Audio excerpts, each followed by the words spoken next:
Hey guys, my name is John Harper. This is my 1995 BMW M3 and you're watching ANSWRD. So I've been a BMW fan for a long time. I was finally in a position to get a fun car. I've been driving a BMW i3 and then I had a M235 leased and that lease was up. I knew I wanted another i3 for just getting around town because it was easy and fun. I was actually, when I first started looking, I was looking for an E46 M3, but knowing that I wanted to eventually do mostly what this car has done to it, to pretty much anything, which is cage and a couple other things. This car popped up and it was cheap enough and the guy wouldn't let me drive it, but I rode in it and I guess I idled it like around the block a little bit. We made a deal for about $1,000 less than what he wanted, which ended up being about 6,500 bucks. To be completely honest, the E36 was never really my favorite generation. I knew, especially the US cars, were a little bit choked compared to the Euro cars. It just didn't really do much for me.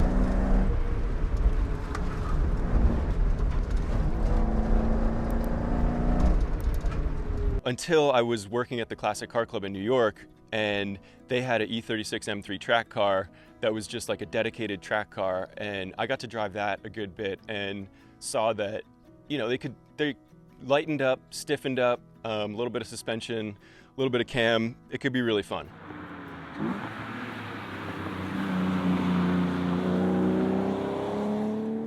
Time out. Make sure to subscribe for next week's video where Sam shares his Ferrari F430 Spider 6-speed manual with us. Now back to John and his E36 M3.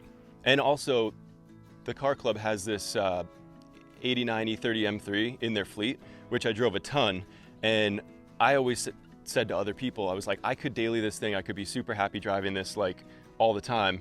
And so once I had an i3, I kind of wanted something that would be raw enough that I would want to drive hard on the weekends, but I wouldn't want to drive around town during the week. Least favorite part about this specific car is how much money I've put into it. Other than that, it's great. Probably the stock steering wheels, like the big embossed 4-spoke steering wheel, which this had on it when I got it, just feels like, it doesn't make it feel like a sports car. It feels like a truck, and you know, the car is tight and everything, but when you're just having to go like full lock to get around a tight canyon corner, it doesn't add to the experience, it takes away from the experience. And that's why I put on I think it's a 320 millimeter OMP Corsica, just really nice little Alcantara wrapped steering wheel. Feels so good, it makes a world of difference.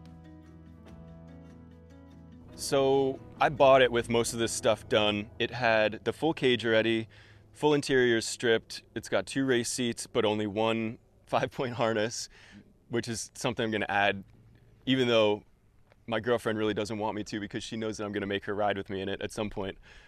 She has never ridden in this car. I've had it for like a year and a half or whatever now. So full cage, no interior. It's got a Megan sports suspension that's lowered a little bit. And then the engine has a Schrick solid lifter kit, which basically is like a cam. In the high RPMs, it like takes off.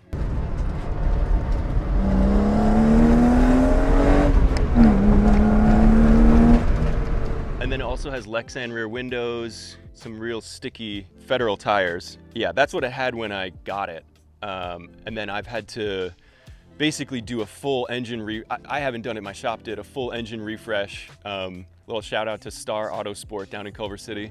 Had to do a full engine refresh, which took a long time and had some issues with it because there ended up being a hairline crack in the block that they didn't catch the first time. So they did the work, I got the car back, I took it back to them for some little stuff, and they told me, they were like, there's something wrong with the car again. I was like, what do you mean? It was fine when I dropped it off. And then they had it for another 8 months, which I was very patient, and they ended up getting a new used block, which they had remachined like 3 times to make sure it was good, and then put back in the car. And I actually just picked it up about a month ago, and since then I've relocated the battery. The battery was in the trunk in the battery box, and there's a little leak at the back of the windshield that literally was just dropping straight on the battery in the battery box. So these kind of canyon roads, I'll be going along any little like hump, and especially with this suspension, I could hear the battery lift up out of the battery, like, you know, pan or battery box, and then slam back down. It was like I was constantly like looking over my shoulder to just make sure the rear end of the car hadn't fallen out. So now the battery has a brand new bracket, welded, braced right under the cross brace. So this is actually my first time driving it with the battery braced, and it's doing pretty well.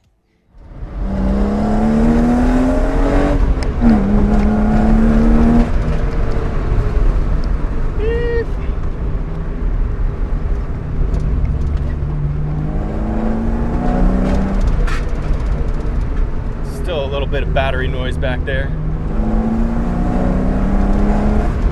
That's what I love about this car. No matter how shitty it is, no matter how much money I spend on it, I can take it out and beat on it like this, not feel too bad about it, and also end up being a little bit impressed each time it takes my abuse and just keeps on trucking.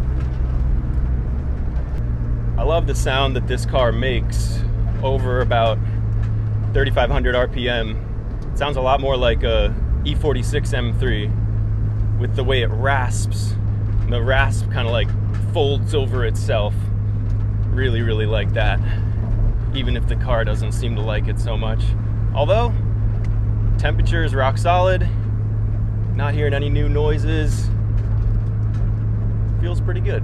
If someone offered you an E46 M3, bone stock, okay, maybe a few slight mods, would you take the E36 you have now the way it is, or an E46 M3 completely stock with, like, let's say, I don't know, 150-ish thousand miles? If it was a manual, I would have a really tough time deciding, for sure. But just given that I finally do have this car back and it finally seems like it's in pretty good shape, I'd probably take the M3, the E46. I think that as someone who was originally looking for an E46, and now that this car is sorted, it feels pretty good on the road, I would definitely suggest that if you're in the market for an E46, keep your eye on the E36 market too, because these cars right now are like at the bottom of their depreciation curve. They're like about as cheap as they're gonna get. I think I've seen M3s that look way better than this one for like 4 or 5 with full interiors, you know? But yeah, it all depends on what you want, but definitely something to keep in mind. Are you talking during that? A little bit. That's crazy. I wasn't talking during the faster bit, but then I was like, that's why I like this car, because I can just fucking beat on it. Yeah. It's not fast in a straight line really, but it just grips like fucking crazy. I was really impressed. Dude, it like, on a road that I know, like, and also, I mean, you see how tight it is in that one dip? Like, I almost got air. Like, and then I'm rubbing a little bit on the front left. I need to sort that out a little bit. But yeah, that feels fucking good. It being a almost 30-year-old BMW with over 200,000 miles on it does weird stuff like regularly. So the latest stuff just on the way up here was I turned it on and the gas gauge was not reading anything. I know how much gas was for the most part in it, so we went around the first corner, gas gauge comes back, go around the second corner, both windows start to roll up. I wasn't touching the window switches at all. That's actually the second time it's done that. It just does weird stuff. It just like, just put them back down and keep driving. Cool.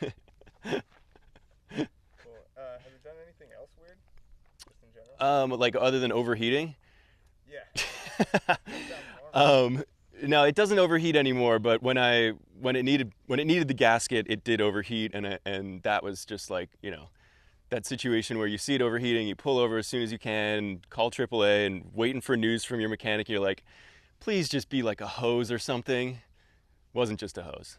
The first stuff that I did before the engine stuff even happened was there's a cooling exchange fan somewhere at the back of the engine that tends to get gunked up and clogged and stuff like that. And that's something that my mechanic said that's like the first thing that you need to do basically, just to make sure that, you know, your cooling is the engine's getting the cooling it needs.